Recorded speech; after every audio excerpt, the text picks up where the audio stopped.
재생현장지원센터장 문경원입니다.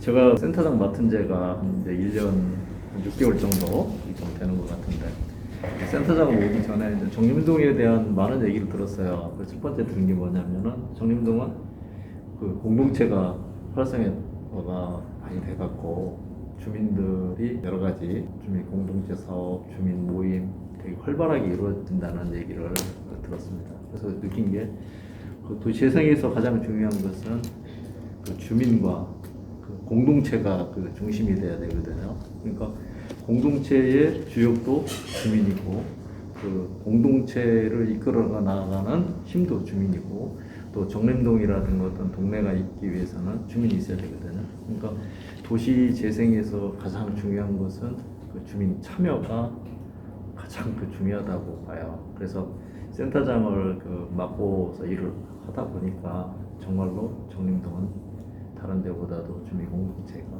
상당히 이제 활성화되어 있다. 그래서 이제 그 전에 이제 이렇게 역사적으로 좀 이렇게 살펴보니까 그 숲밑으로 옥상 텃밭이라는 그 사업이 이렇게 있었고, 또 실질적으로 거기에 가보니까 시범적으로 옥상 텃밭을 이용해서 많은 야채라든가 꽃을 가꾸고, 또한 그 결실을 이루어졌을 때 주민들을 불러들여서 같이 가든 파티라고 해야 되나요? 이런 것도 또 하고, 또 우리 지역에서 소외되고 있는 다문화 가족이라든가 또 외국인 유학생들도 불러서 같이 좋은 그 시간을 보내는 것을 이렇게 봤어요. 그래서 그 옥상 텃밭을 가꾸기를 하는데, 그 최근에서 이제 정부에서 이제 하는 것 중에서 그 그린 뉴딜이라는 게 있는데, 제 생각으로는 옥상 텃밭 사업도 그린 뉴딜의 어떤 선제적인 사업이 되지 않았나, 이런 생각을 좀 했습니다.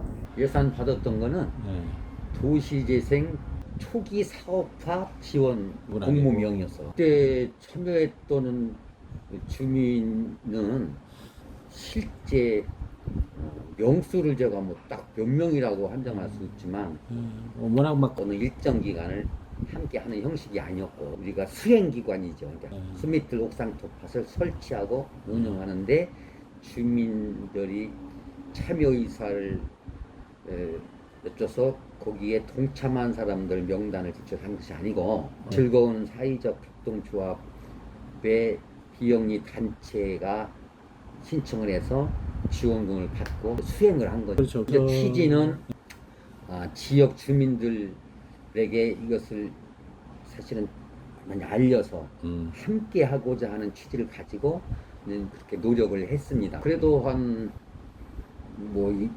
15-20명 정도는 하여튼 적극적이든 소극적이든 함께 참여를 했었지요. 첫 번째는 숲밑들 옥상 텃밭을 설치를 했고, 주민들이 그 참여를 해서 설치하는 과정이나 그 설치된 텃밭에 농작물이나 어떤 식물이나를 거기서 가꾸어서 생산물이 나오면 그 생산물을 나누고, 그런 과정에서 우리가 즐거움을 함께 누리자, 이제 그런 취지를 하고, 이러한 숲밑들 옥상 텃밭이 운영이 잘 되어서 어떤 결과가 긍정적이고 바람직한 결과가 나오면, 우리 정림동 도시재생 우선 이제 좁은 의미로는 이 현황을 보면은 2층 슬라브든 3층이든 간에 또는 공공기관이든 옥상이 슬라브 형태로 되어 있는 곳이 많이 있고,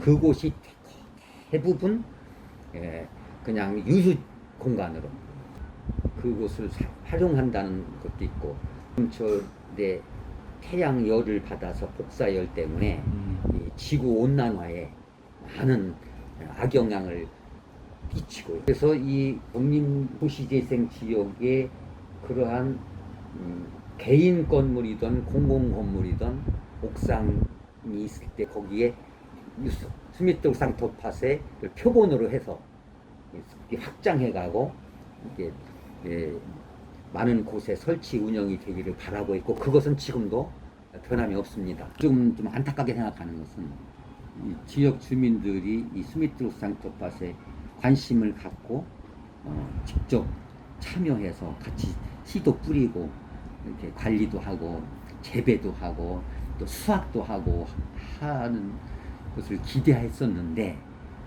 사실은 그 부분이 좀 미약한 부분이에요. 이제 센터장을 맡으면서 이렇게 느끼는 게 지금 도시재생 활성화 사업을 진행하면서도 가장 중요한 게 이제 마중물 사업이잖아요. 그래서 그 마중물 사업은 이제 주로 이제 하드웨어 사업이 있고 소프트웨어 사업이 있는데 정림동 같은 경우는 그 스미트 올림 플랫폼 사업이라든가 상생협력상가 조성이라든가 그다음에 또 생태공원 조성 그다음에 이제 도시 재생의 어떤 소프트웨어적인 측면에서는 주민들이 역량 강화를 위한 그 재생대학을 운영한다든가 또 다양하게 도시 특성에 맞는 상업 역량 강화 그다음에 또 마을 활동가 양성 다양한 그 사업을 하고 있습니다. 그래서 이렇게 이제 보니까 이제 가장 중요한 게 참여를 어떻게 할 것이냐 그 참여를 시킬 수 있는 유도를 마련해야 되는데 거기서 저희 이제 센터는 그 참여를 할 수 있는 하나의 사랑방이라고 할까요? 지난번에도 한번 누가 말씀하다가 플레이그라운드 운동장이죠. 놀이터가 돼서 주민들이 센터에 와서 거기서 놀고 또 의견도 제시하고 또 새로운 것도 배우고 뭐 이런 습득과 교육의 장이 또 돼야 되고 언제나 편안하게 찾아올 수 있는 그런 공간이 되어야 된다고 봅니다. 그러니까 그 도시 주민 협의체 역량이 이제 강화돼서 마을관리 협동조합이 만약 만들어진다면은 그 마을관리 협동조합에서 우리 센터가 맡았던 일을 대신 할 수 있는 것이 필요하고 또 도시재생에서 이제 중요한 게 그 지속 가능한 개발과 거기에 대한 유지 관리가 중요하거든요.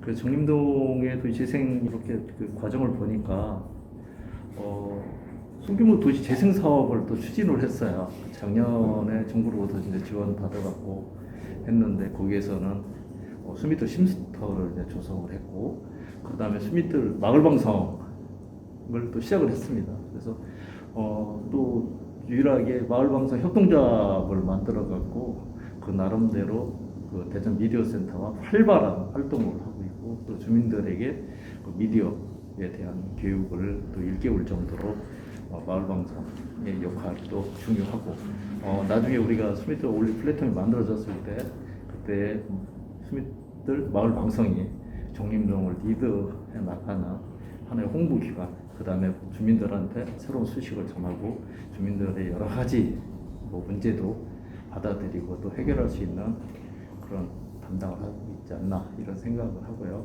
그리고 이제 수미들 쉼터는 정림 바로 센터 뒤에 있습니다.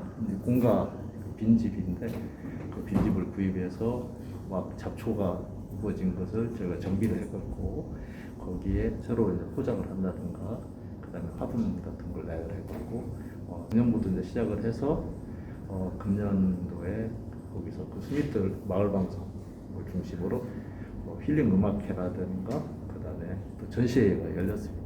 지금은 주민들이 그 쉴 수 있는 그런 장소로서 그 역할을 담당하고 있거든요.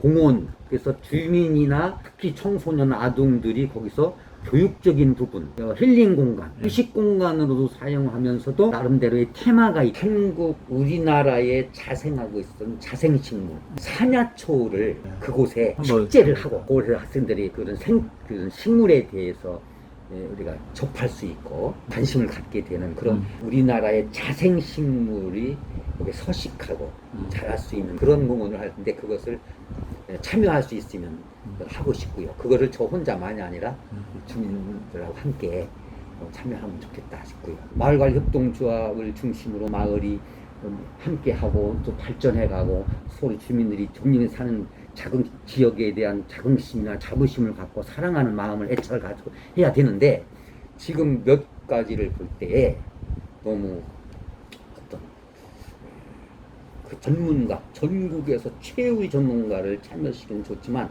단체가 아니더라도 부족함이 좀 있더라도 다른 지역에 있는 업체나 단체나 또 개인을 활용하는 부분을 더욱더 강화했었으면 하는 데가 하면 좋겠다 이런 생각 많이 했었어요.